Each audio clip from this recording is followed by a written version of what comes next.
ആകാശവാണി.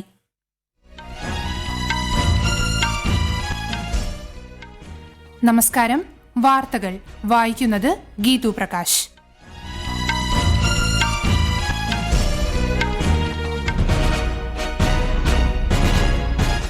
പ്രധാന വാർത്തകൾ.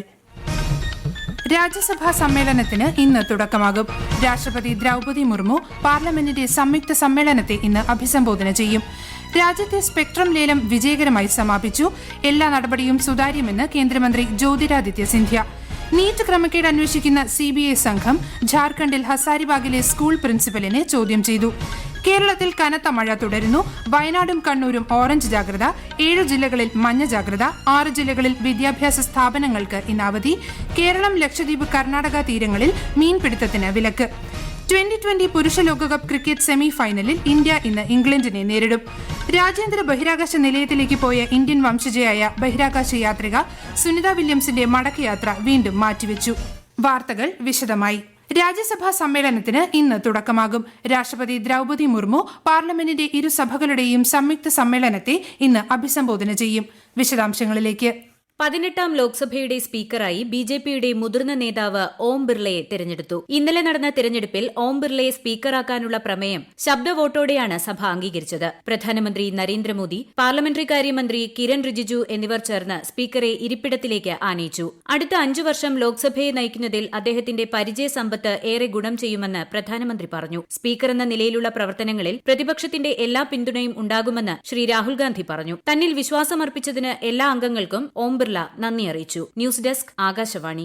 നീറ്റ് ക്രമക്കേട് അന്വേഷിക്കുന്ന CBI സംഘം ഇന്നലെ ഝാർഖണ്ഡിൽ ഹസാരിബാഗിലെ ഒയാസിസ് സ്കൂളിൽ പരിശോധന നടത്തി. സ്കൂൾ പ്രിൻസിപ്പലിനെ CBI ചോദ്യം ചെയ്തു. ചോദ്യപേപ്പർ കൊണ്ടുപോകുന്നതിൽ നടപടിക്രമങ്ങൾ പാലിച്ചിട്ടില്ലെന്ന് പ്രിൻസിപ്പൽ CBIയെ അറിയിച്ചു. കൂടുതൽ ചോദ്യം ചെയ്യാനായി CBI പ്രിൻസിപ്പലിനെ കസ്റ്റഡിയിലെടുത്തു. ഹസാരിബാഗിൽ നീറ്റ് ചുമതല അദ്ദേഹത്തിനായിരുന്നു. ചോദ്യപേപ്പറുകൾ സൂക്ഷിച്ചിരുന്ന ഹസാരിബാഗിലെ SBI ശാഖയിലെ ഉദ്യോഗസ്ഥരെയും ചോദ്യം ചെയ്തു. രാജ്യത്തെ സ്പെക്ട്രം ലേലം വിജയകരമായി സമാപിച്ചു. ടെലികോം സേവനദാതാക്കളുടെ പുതിയ സ്പെക്ട്രം ആവശ്യകതകൾ നിറവേറ്റുന്നതിനും മൊബൈൽ സേവനങ്ങൾ അതിവേഗത്തിലാക്കുന്നതിനും സുതാര്യമായ പ്രക്രിയയിലൂടെയാണ് സ്പെക്ട്രം ലേലം സംഘടിപ്പിച്ചതെന്ന് കമ്മ്യൂണിക്കേഷൻസ് മന്ത്രി ജ്യോതിരാദിത്യ സിന്ധ്യ അറിയിച്ചു. തമിഴ്നാട്ടിലെ ഫോക്സ്കോൺ ഇന്ത്യ ആപ്പിൾ ഐഫോൺ പ്ലാന്റിൽ വിവാഹിതരായ സ്ത്രീകളെ ജോലിക്കെടുക്കില്ലെന്ന മാധ്യമ റിപ്പോർട്ടുകളിൽ തൊഴിൽ മന്ത്രാലയം തമിഴ്നാട് സർക്കാരിനോട് വിശദീകരണം തേടി. സ്ത്രീ പുരുഷ തൊഴിലാളികളെ റിക്രൂട്ട് ചെയ്യുന്നതിൽ വിവേചനം പാടില്ലെന്ന് തുല്യവേതന നിയമത്തിൽ വ്യവസ്ഥ ചെയ്യുന്നുണ്ടെന്ന് തൊഴിൽ മന്ത്രാലയം പ്രസ്താവനയിൽ ചൂണ്ടിക്കാട്ടി. ഓൺലൈൻ പഠന ആപ്പായ ബൈജൂസിനെതിരെ അന്വേഷണം പുരോഗമിക്കുകയാണെന്നും സാമ്പത്തിക തട്ടിപ്പ് ആരോപണത്തിൽ നിന്ന് കമ്പനിയെ ഒഴിവാക്കിയെന്ന റിപ്പോർട്ടുകൾ അടിസ്ഥാനരഹിതമാണെന്നും കോർപ്പറേറ്റ് കാര്യ മന്ത്രാലയം അറിയിച്ചു. കമ്പനി ആക്ട് പ്രകാരം ആരംഭിച്ച നടപടികൾ ഇപ്പോഴും തുടരുകയാണെന്നും അന്തിമ നിഗമനത്തിൽ എത്തേണ്ടതില്ലെന്നും അറിയിച്ചു. മുതിർന്ന BJP നേതാവ് ലാൽ കൃഷ്ണ അദ്വാനിയെ ഇന്നലെ രാത്രി ആശുപത്രിയിൽ പ്രവേശിപ്പിച്ചു. വാർദ്ധക്യ സംബന്ധമായ അസുഖങ്ങളെ തുടർന്നാണ് അദ്ദേഹത്തെ എയിംസ് ഡൽഹിയിൽ പ്രവേശിപ്പിച്ചത്. ആരോഗ്യനില തൃപ്തികരമാണെന്നും അദ്ദേഹം ഡോക്ടർമാരുടെ നിരീക്ഷണത്തിലാണെന്നും ആശുപത്രി അധികൃതർ അറിയിച്ചു. ഈ വാർത്തകൾ ആകാശവാണിയിൽ നിന്ന്. കേരളത്തിൽ സർക്കാർ നേരത്തെ പ്രഖ്യാപിച്ച ഒരു ഗഡു ക്ഷേമ പെൻഷന്റെ വിതരണം ഇന്ന് ആരംഭിക്കും. 1600 രൂപ വീതമാണ് ഗുണഭോക്താക്കൾക്ക് ലഭിക്കുക. ഇതിനായി 900 കോടി അനുവദിച്ചതായി മന്ത്രി KN ബാലഗോപാൽ അറിയിച്ചു. ബാങ്ക് അക്കൌണ്ട് നമ്പർ നൽകിയിട്ടുള്ളവർക്ക് അക്കൌണ്ട് വഴിയും മറ്റുള്ളവർക്ക് സഹകരണ സംഘങ്ങൾ വഴി വീട്ടിലും പെൻഷൻ എത്തിക്കും. ജൂണിലെ പെൻഷനാണ് നൽകുന്നത്. സംസ്ഥാനത്തൊട്ടാകെ തുടരുന്ന കനത്ത മഴയിൽ വ്യാപക നാശം. തിരുവനന്തപുരം, പത്തനംതിട്ട, എറണാകുളം, ഇടുക്കി, വയനാട്, കണ്ണൂർ, കാസർഗോഡ് ജില്ലകളിൽ അതിശക്തമായ മഴ തുടരുകയാണ്. ജലനിരപ്പ് ഉയർന്നതിനെ തുടർന്ന് ചെറുഡാമുകൾ തുറന്നു. ഇടുക്കി സംഭരണിയിൽ 2 അടിയും മുല്ലപ്പെരിയാറിൽ 1.5 അടിയും വെള്ളം ഉയർന്നു. തീരമേഖലകളിൽ കടലാക്രമണം രൂക്ഷമായി. ഉയർന്ന പ്രദേശങ്ങളിലെ ടൂറിസ്റ്റ് കേന്ദ്രങ്ങളിൽ പ്രവേശനം നിരോധിച്ചു. മഴയ്ക്കൊപ്പം ശക്തമായ കാറ്റും തുടരുകയാണ്. ഈ കാലവർഷ സീസണിലെ സംസ്ഥാനത്തെ ഏറ്റവും കൂടിയ മഴയാണ് ഇന്നലെ രേഖപ്പെടുത്തിയത്. 24 മണിക്കൂറിൽ ശരാശരി 69.6 മില്ലിമീറ്റർ. ഇന്ന് വയനാട്, കണ്ണൂർ ജില്ലകളിൽ ഓറഞ്ച് അലർട്ടും എറണാകുളം, ഇടുക്കി, തൃശൂർ, പാലക്കാട്, മലപ്പുറം, കോഴിക്കോട്, കാസർഗോഡ് ജില്ലകളിൽ മഞ്ഞ അലർട്ടും പ്രഖ്യാപിച്ചു.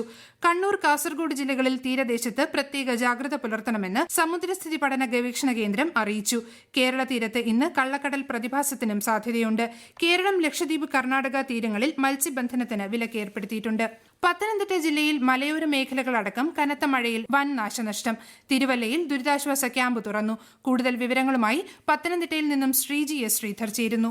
കാലവർഷം ശക്തി പ്രാപിച്ചതോടെ 4 ദിവസമായി പെയ്യുന്ന മഴയിൽ പത്തനംതിട്ട ജില്ലയിലെ പ്രധാന നദികളായ പമ്പ, അച്ചൻകോവിൽ, മണിമല എന്നിവയിൽ ജലനിരപ്പ് വർദ്ധിച്ചിട്ടുണ്ട്. പമ്പാ നദി ആറന്മുളയിലും മണിമല വള്ളംകുളത്തും വാണിംഗ് ലെവലിനും മുകളിൽ ജലനിരപ്പ് ഉയർന്നിട്ടുണ്ട്. മൂഴിയാർ ഡാമിന്റെ ഒരു ഷട്ടർ തുറന്നിട്ടുണ്ട്. ജില്ലയിലെ പ്രധാന ഡാമായ കക്കിയാനത്തോട് ഡാമിൽ 23.24% ജലവും, പമ്പാ ഡാമിൽ 19.2% ജലവും, മണിയാർ ഡാമിൽ 74.75% ജലവുമാണ് ഉള്ളത്. ജില്ലയിലെ എല്ലാ മലയോര മേഖലയിലേക്കുമുള്ള രാത്രിയാത്രകൾക്കും തൊഴിലുറപ്പ് ജോലികൾ, വിനോദസഞ്ചാരത്തിനായുള്ള കുട്ടവഞ്ചി സവാരി ഉൾപ്പെടെയുള്ളവയ്ക്കും ഈ മാസം 30 വരെ നിരോധനം ഏർപ്പെടുത്തിയിട്ടുണ്ട്. കനത്ത മഴ തുടരുന്ന സാഹചര്യത്തിൽ സംസ്ഥാനത്ത് 6 ജില്ലകളിലെ വിദ്യാഭ്യാസ സ്ഥാപനങ്ങൾക്ക് അവധി പ്രഖ്യാപിച്ചു. ആലപ്പുഴ, പത്തനംതിട്ട, എറണാകുളം, കോട്ടയം, വയനാട്, ഇടുക്കി എന്നീ ജില്ലകളിലാണ് അവധി നൽകിയിരിക്കുന്നത്. പ്രൊഫഷണൽ കോളേജുകൾ ഉൾപ്പെടെയുള്ള എല്ലാ വിദ്യാഭ്യാസ സ്ഥാപനങ്ങൾക്കും അംഗൻവാടികൾക്കും അവധി ബാധകമായിരിക്കും. മുൻ നിശ്ചയിച്ച പരീക്ഷകൾക്ക് മാറ്റമില്ല. കണ്ണൂർ ജില്ലയിലെ ഇരിട്ടി താലൂക്കിലെ വിദ്യാഭ്യാസ സ്ഥാപനങ്ങൾക്കും ഇന്ന് അവധി നൽകി. MG സർവകലാശാല നാളെ നടത്താനിരുന്ന പരീക്ഷകൾ മാറ്റിവെച്ചു. 2020 പുരുഷ ലോകകപ്പ് ക്രിക്കറ്റ് സെമി ഫൈനൽ മത്സരങ്ങൾക്ക് തുടക്കമായി. ഇന്ന് പുലർച്ചെ 6 ആരംഭിച്ച ആദ്യ മത്സരത്തിൽ അഫ്ഗാനിസ്ഥാൻ ദക്ഷിണാഫ്രിക്ക മത്സരം പുരോഗമിക്കുന്നു. ആദ്യം ബാറ്റ് ചെയ്ത അഫ്ഗാനിസ്ഥാൻ 56 റൺസിന് ഓൾ ഔട്ടായി. 2020 പുരുഷ ലോകകപ്പ് ക്രിക്കറ്റ് സെമി ഫൈനലിൽ ഇന്ന് ഇന്ത്യ-ഇംഗ്ലണ്ട് പോരാട്ടം. രാത്രി 8 മണിക്ക് ഗയാനയിലെ പ്രോവിഡൻസ് സ്റ്റേഡിയത്തിലാണ് മത്സരം.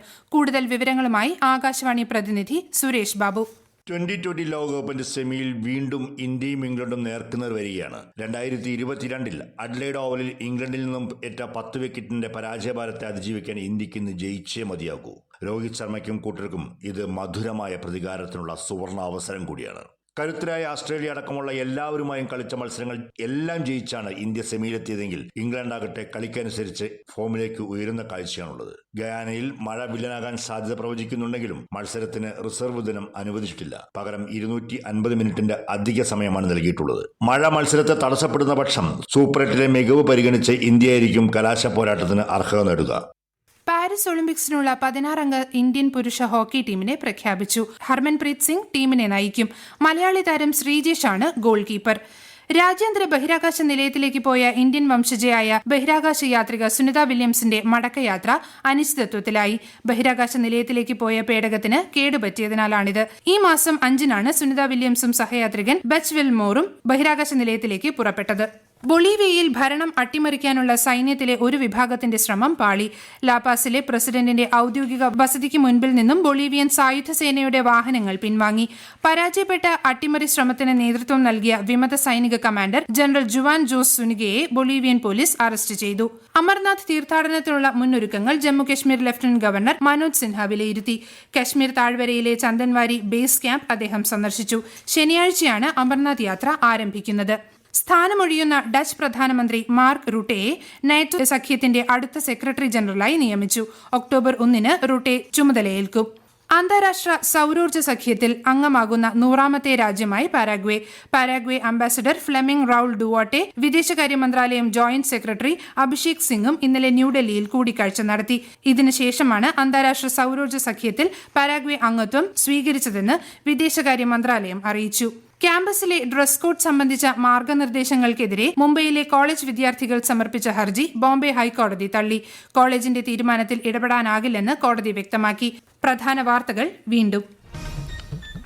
രാജ്യസഭാ സമ്മേളനത്തിന് ഇന്ന് തുടക്കമാകും. രാഷ്ട്രപതി ദ്രൗപദി മുർമു പാർലമെന്റിന്റെ സംയുക്ത സമ്മേളനത്തെ ഇന്ന് അഭിസംബോധന ചെയ്യും. രാജ്യത്തെ സ്പെക്ട്രം ലേലം വിജയകരമായി സമാപിച്ചു. എല്ലാ നടപടിയും സുതാര്യമെന്ന് കേന്ദ്രമന്ത്രി ജ്യോതിരാദിത്യ സിന്ധ്യ. നീറ്റ് ക്രമക്കേട് അന്വേഷിക്കുന്ന CBI സംഘം ഝാർഖണ്ഡിൽ ഹസാരിബാഗിലെ സ്കൂൾ പ്രിൻസിപ്പലിനെ ചോദ്യം ചെയ്തു. കേരളത്തിൽ കനത്ത മഴ തുടരുന്നു. വയനാടും കണ്ണൂരും ഓറഞ്ച് ജാഗ്രത. 7 ജില്ലകളിൽ മഞ്ഞ ജാഗ്രത. 6 ജില്ലകളിൽ വിദ്യാഭ്യാസ സ്ഥാപനങ്ങൾക്ക് ഇന്ന് അവധി. കേരളം, ലക്ഷദ്വീപ്, കർണാടക തീരങ്ങളിൽ മീൻപിടുത്തത്തിന് വിലക്ക്. 2020 പുരുഷ ലോകകപ്പ് ക്രിക്കറ്റ് സെമി ഫൈനലിൽ ഇന്ന് ഇന്ത്യ ഇംഗ്ലണ്ടിനെ നേരിടും. രാജ്യാന്തര ബഹിരാകാശ നിലയത്തിലേക്ക് പോയ സുനിത വില്യംസിന്റെ മടക്കയാത്ര വീണ്ടും മാറ്റിവെച്ചു. വാർത്തകൾ കഴിഞ്ഞു. അടുത്ത വാർത്താ പ്രക്ഷേപണം ഉച്ചയ്ക്ക് 12:30.